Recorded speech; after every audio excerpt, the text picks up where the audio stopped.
Қайырлы күн, құрметті оқушылар. Сізде мен Сымбат Самат. Бүгін біз 10-шы сыныптың қоғамдық гуманитарлық бағыттағы 10-шы сыныптың ағылшын тілі пәнінен 3-ші тоқсандағы 2-ші БЖБ-сына талдау жасаймыз. Алдыңғы жолғы видеода мен аудиода қате жіберіппін, қоғамдық гуманитарлық бағыт деп. Ол жаратылыстану математикалық бағыт болатын, ал бүгінгі видео ол қоғамдық гуманитарлық бағыттағы 10-шы сыныпқа арналады. БЖБ-ның тақырыбы Imagination and the Creativity and the Reading for Pleasure. Бірінші тапсырма, task 1, read the text and fill in the gaps 1 to 5 by missing sentence A to F. There is one sentence that you do not need to use. Төменде берілген, бізде A және F әріптеріне дейін белгіленген 6 сөйлем берілген, және оның астында берілген мәтінде 5 сөйлем қалдырылып кеткен. Сол біз 5 сөйлемнің орнына осы берілген сөйлемдердің қайсысы мағынасы жағынан сәйкес келеді, соны қойып шығуымыз керек. Яғни 5 сөйлемнің орны қалдырылған, ал бізде берілген 6 сөйлем, демек бір сөйлем бізде артық қалу керек. Алдымен осы 6 сөйлемді оқып, аударып, түсініп алуымыз керек. Кейін мәтінді оқи отырып, мағынасына сәйкес қойып шығатын боламыз. A. I once had a wonderful costume made for me that was red chiffon with wonderful Indian trousers. Бірге маған арнап қызыл шифоннан жасалған керемет үнді шалбары бар керемет костюм тігіп берілді. B. From artists and the authors to campaigners and the politicians, we ask what's your inspiration. Суретшілер мен авторлардан бастап, науқаншылар мен саясаткерлерге дейін біз мынаны сұраймыз. Сізді шабыттандыратын не? C. When I saw him perform and sell all those records around the world, I thought that was I would like to do. Мен оның өнер көрсеткенін және осы жазбаларды бүкіл әлем бойынша сатқанын көргенде, мен мұны істегім келеді деп ойладым. D. It made everybody go ooh. Ол барлығын ooh дегізді. E. When I hear it now, I remember how hungry I was for success, how desperately I wanted to prove myself to the world. Енді естігенде өзімнің жетістікке қалай ашынғаным, өзімді әлемге қалайша дәлелдегім келгені есіме түседі. F. I had to call it red buggy. Маған оны red buggy деп атауға тура келді. Бұл берілген 6 сөйлем түсінікті болса, мәтінге өтейік. What inspires the inspirational? Шабыттандырушыны не шабыттандырады? Where does creativity come from? Шығармашылық қайдан келеді? How do we find our best ideas, our greatest expressions of intellect and the imagination? Біз ең жақсы идеяларды, интеллект пен қиялдың ең үлкен көрінісін қалай табамыз? What goes on in our minds is as individual as we are, yet it has the power to define our lives and to change the world. Біздің санамызда болып жатқан нәрсе біз сияқты жеке, бірақ ол біздің өмірімізді анықтайтын және әлемді өзгертетін күшке ие. Осы жерде мен берілген 6 сөйлемнің ішінде B вариантын қоямын. From artists and the authors to campaigners and the politicians, we ask what's your inspiration. Суретшілер мен авторлардан бастап, үгіт-насихатшылар мен саясаткерлерге дейін біз сұраймыз, сіздің шабытыңыз неде? This week we put the questions to a ballerina and an R&B artist. Осы аптада біз балерина мен R&B әншісіне сұрақтар қойдық. Darcy Bassel, prima ballerina. I am inspired mainly by bright colors and the beautiful views. Дарси Бассел, прима балерина, жауап береді. Мені негізінен ашық түстер мен әдемі көріністер шабыттандырады. When you live in a big city with long winters, I think you need them to revive your enthusiasm for life. Сіз ұзақ қысы бар үлкен қалада өмір сүрсеңіз, өмірге деген құлшынысыңызды жандандыру үшін сізге қажет деп ойлаймын. I've always painted my walls vivid colors, like bright pink. In my first flat, I had a bathroom that was painted purple. Мен әрқашан қабырғаларымды ашық қызғылт түске боядым. Менің бірінші пәтерімде күлгін түске боялған ванна бөлмесі болды. Бұл жердегі бос орынға мен D вариантындағы сөйлемді қоямын. It made everybody go ooh. Бұл барлығын ooh дегізді, яғни таң қалдырды.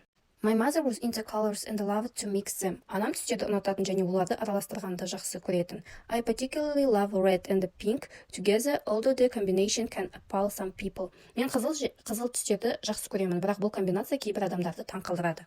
I love to dress my 2 daughters into vibrant colors. Мен екі қызымды ашық түстермен киіндіргенді ұнатамын. I don't wear enough colors myself though. Бірақ мен өзім жеткілікті ашық түсті кие алмаймын. Келесі бос орынға мен A вариантындағы сөйлемді қойғым келіп тұр. I once had a wonderful costume made for me that was red chiffon with wonderful Indian trousers. Бірде маған арнап қызыл шифоннан жасалған керемет үнді шалбары бар керемет костюм тігіп берілді. It was for the part of Nikia in La Bayadere. Бұл La Bayadere'дегі Никияның қойылымы үшін болды. Мәтінді жалғастырайық. Келесі бізде Craig David, R&B жанрындағы әнші, жауап береді. One more chance, whenever needed. Қажет кезде тағы бір мүмкіндік. When I was growing up, it was predominantly Michael Jackson. Мен өсіп келе жатқанда көбіне басым түрде көпшілігінің, яғни шабыты Michael Jackson болатын. The song that was quite poignant for me were Leave Me Alone. Мен үшін қатты әсер еткен ән Мені жалғыз қалдыр әні болатын. It was the first record I went out and bought. Бұл мен өзім шығып сатып алған алғашқы жазбам болды.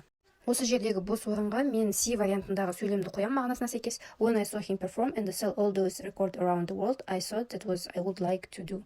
Мен оның өнер көрсеткен және осы жазбаларды бүкіл әлем бойынша сатқанын көргенде, мен мұны істегім келеді деп ойладым. My mom was a big Terence Trent D'Arby fan and he was the first artist I saw perform live at the Southampton Guides Hall. Менің анам Теренс Трент D'Арбидің үлкен жанкүйері болды және ол мен Саутгемптон гильдхоллында тікелей эфирде өнер көрсеткен бірінші әнші болатын. We were right up at the front and he had the stage presence of Prince in terms of the dancing and the voice of Steve Wonder. Біз дәл алдыңғы қатарда едік. Оның биі мен Стиви Уандердің дауысы бойынша Принстің сахналық қатысуы да болды. It was amazing. Бұл керемет болды. And that first album of his was hugely inspirational. Оның алғашқы альбомы үлкен шабыт берді. It made me want to write and then nothing happened. Бұдан кейін менің ән жазғым келді, бірақ кейін ештеңе болмады. It showed me the rise and the fall of an artist. Бұл көрініс маған әншінің өрлеуі мен құлауын көрсетті.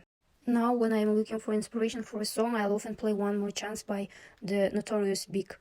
Қазір мен әнге шабыт іздегенде The Notorious Big тобының One More Chance әнін жиі ойнаймын. When I was DJing in the clubs, it was a song I could throw on when people were getting bored and drifting towards the bar, and it would save me. Мен клубтарда диджейлікпен айналысқан кезде, адамдар жалығып, барға қарай кетіп бара жатқанда, мен осы әнді орындайтын едім және бұл ән мені құтқаратын еді. Енді соңғы, бұл жердегі бос орынға мен E вариантындағы сөйлемді қоям. When I hear it now, I remember how hungry I was for success, how desperately I wanted to prove myself to the world. Енді қазір бұл әнді естігенде мен өзімнің жетістікке қандай құштар болғанымды және өзімді әлемге қалай танытқым, дәлелдегім келгендігін есіме түсіремін дейді. Осымен бірінші reading тапсырмасы аяқталды. Сөйлемдер сіздерге түсінікті болды деген ойдамын. Екінші тапсырма writing. Task 2. Write a review of the book or story you have recently read. Өзің жақында оқыған кітапқа немесе оқиғаға шолу жаса. You should write your opinion about it. Өзіңнің ойың жазуың жөн. Describe the story. Оқиғаны баяндауың жөн.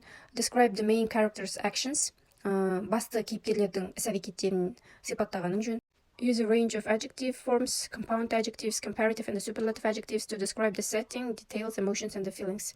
Ол жердегі сезімдерді, жаңағы көріністерді баяндау үшін, сипаттау үшін күрделі сын есімдердің күшейтпелі салыстырмалы жағдайларын пайдалан дейді. Және соңғы бір ескерту, use the appropriate vocabulary accurately. Қажетті сөздерді, сөздік қорды дұрыс пайдалану керек. Бұл тапсырмада мен Джейн Остиннің «Гордость и предубеждение» деген кітабына шолу жасаған болатынмын. Яғни ағылшыншасы Pride and Prejudice by Jane Austen. Яғни Джейн Остиннің «Тәкаппарлық пен алалаушылық» деген кітабына шолу. Бұл кітапқа шолуды мен ережеге сәйкес өз ойыммен жаңағы басты кейіпкерлерді, олардың сезімдерін, көріністерді сипаттап жазған болатынмын және қажетті сөздерді, сын есімдерді мұқият пайдалануға тырыстым.